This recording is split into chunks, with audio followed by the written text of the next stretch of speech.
Byron York, Washington Examiner chief political correspondent and Fox Business contributor. Good to see you, Byron. I'm sure you've been pouring through this as I have, and we'll get to the details in a minute. But if the Department of Justice is true in their claim that this is not a politically oriented, wasn't a politically oriented raid or investigation, and if they have nothing to hide, why not have a special master who has top security clearance look over this to give it a third-party view? Well, there really seems to be nothing wrong with that idea, except for a couple of things, which is the Trump legal team did not ask for it immediately. They waited a couple of weeks after the raid to do that, and the Department of Justice says, well, that's now moot because we've already looked it over. But this is, giving the leash to the dog.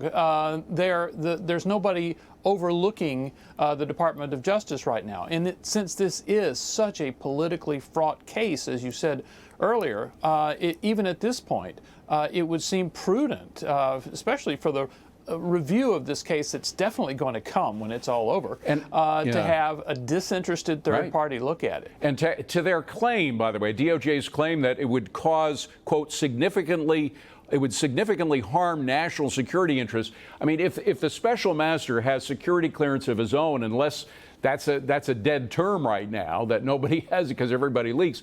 But what security interests would it harm if, in fact, the special master has the clearance himself? Well, your question brings up the biggest unanswered question about all this, which is, what are the documents about? I mean, nobody knows. We've seen the classified cover sheets that showed that a number of them were classified at a very high level, but we don't know what they were, and we haven't known what they were. So are they the nuclear codes, or are they something that was unnecessarily overclassified? That happens in government. Right. We just don't know. And to your point of the special master being cleared, having a clearance to look at all that, that happens all the time in government. Sure, that's a perfectly reasonable solution to this problem. Then you have, which is in the annex at the end of the next to where they had that picture of all the documents laid out on the floor. You have these letters from the National Archives to various individuals talking about who might have been involved. And one of them, dated back in February of this year, February 18th, 2022, was to the Honorable Carolyn Maloney, the Democratic chairwoman of the Committee on Oversight. And they laid out a lot of questions that she had asked them about the security documents that President Trump had taken with him, specific questions. It leads me to wonder whether, in fact, you had the president's office involved in some of these questions. You have one of the top Democrats in the House involved. I mean, did it come from the National Archives, this whole investigation, or did it come from a partisan area of politics?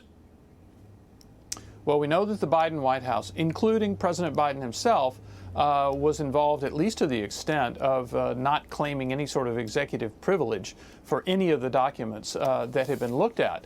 But the presence of Representative Maloney, who is soon to be former Representative Maloney, chairwoman of the Oversight Committee, is a really interesting thing. The archived letter that's included in the filing, which is a letter from the head of the National Archives to Representative Maloney, well, that's a response to a letter that Representative Maloney had written to the archives, asking a whole bunch of questions. And since we know that Democrats have been in hot pursuit of Donald Trump since before he was sworn in January 2017, I think that raises some questions about what they've been doing. And of course, you also have the I don't know whether it was an official firing, but at least he left his position at the FBI, Mr. Thibault.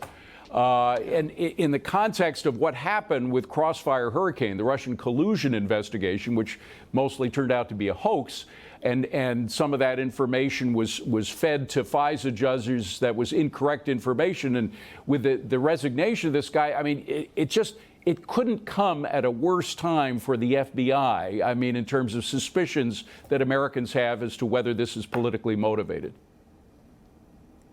Absolutely, and this came out right at the very beginning, the moment we learned from President Trump himself that FBI agents were at Mar-a-Lago. The FBI has faced criticisms and questions about political motivations vis-a-vis Trump for quite a long time. Remember Peter Strzok and Lisa Page, the two high-ranking FBI officials who were discussing ways to stop Donald Trump during the 2016 campaign. So this is something the FBI has faced for a long time, and it's never been fully answered. Of course, the FBI and the Justice Department say we have absolutely no political motivations and we're doing everything by the book. But these suspicions are still there. Yeah. A final question for you, Byron. If Republicans do take over the House after the next election, are we going to have FBI hearings, significant FBI hearings, similar to those that we had in the 1970s with the Church Committee?